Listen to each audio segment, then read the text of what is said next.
मग बाबासाहेबांचं नाव आहे जो संविधानाला कारणीभूत आहे त्याला तुम्ही संपवायला निघाले. पालकमंत्र्यांची फार मोठी चूक आहे मॅडम, माफी मागणार नाही, पण पालकमंत्र्यांनी पत्रात घ्यावी.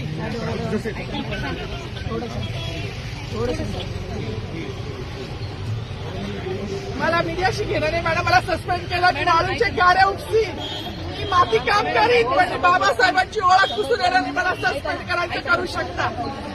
मॅडम बाबासाहेबाला संपवायचं काम करायचं नाही. 26 जानेवारी 15 ऑगस्टमध्ये मी नाही मानत, पण लोकशाही मॅडम तुम्ही सुद्धा संविधानामुळे आहात. पालकमंत्री सुद्धा पालकमंत्री संविधानामुळे आहे. कोणताही जाती भेट नाही, सगळी समानता दिली आहे. बाबासाहेबांचं नाव आता तरी भाषणात येईल, मग तरी भाषणात येईल.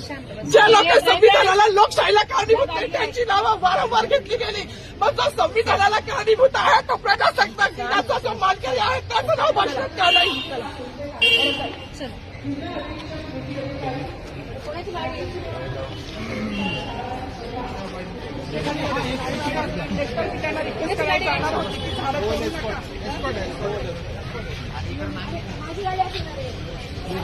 थोडी